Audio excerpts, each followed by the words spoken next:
pour la République. La parole est à monsieur David Amiel.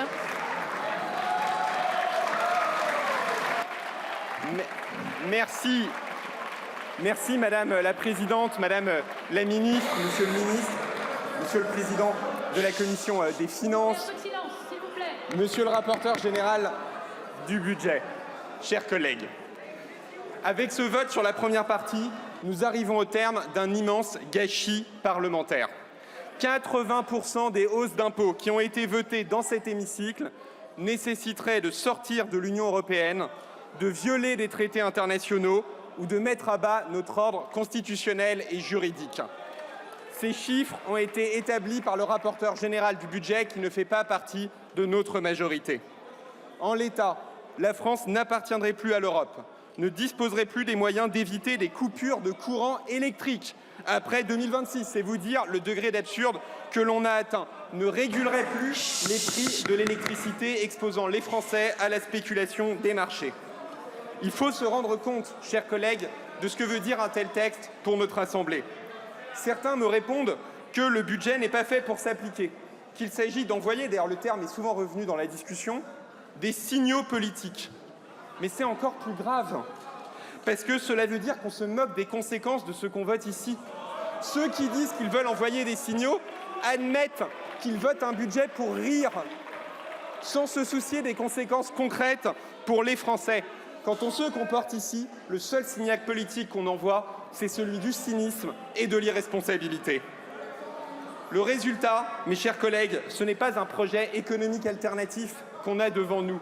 C'est un barbouillis budgétaire qui n'a ni queue ni tête, qui n'a aucune cohérence interne, qui à 80% ne pourrait pas s'appliquer et qui est donc indigne du respect que l'on doit aux Français et à notre Assemblée. C'est pénible. Nous en sommes arrivés là parce qu'à plusieurs reprises, l'extrême droite et l'extrême gauche se sont donné la main pour voter des explosions fiscales dans tous les sens. En acceptant de mettre à terre notre économie, le pouvoir d'achat des Français et des travailleurs, la compétitivité de nos industries.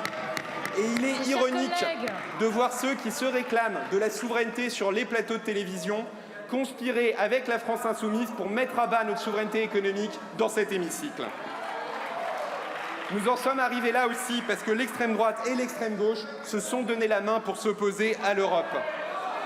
Quand le Rassemblement national a proposé de réduire la contribution française au budget de l'Union européenne, il a bénéficié de la complicité de la France insoumise par son abstention. Nous en sommes arrivés là enfin parce que l'esprit de compromis a déserté cet hémicycle. Contribution différentielle sur les hauts revenus, prélèvement sur les rentes du secteur maritime, taxe sur les rachats d'actions. Ce texte comportait beaucoup d'ouvertures en matière de justice fiscale. On aurait pu avoir des compromis supplémentaires. Et nous avons voté des amendements qui venaient notamment des bancs socialistes, je pense à notre collègue Pires Beaune, pour mieux lutter contre la fraude fiscale.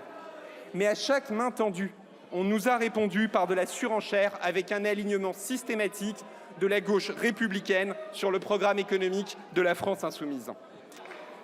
Ce gâchis parlementaire affaiblit notre pays à l'heure de la bataille économique mondiale. En Chine, les surcapacités industrielles s'apprêtent à se déverser sur notre continent.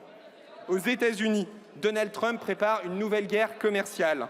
Partout en Europe, nos voisins se préparent. Au Royaume-Uni, les travaillistes britanniques viennent d'ailleurs de lancer un plan d'investissement massif pour soutenir leur économie.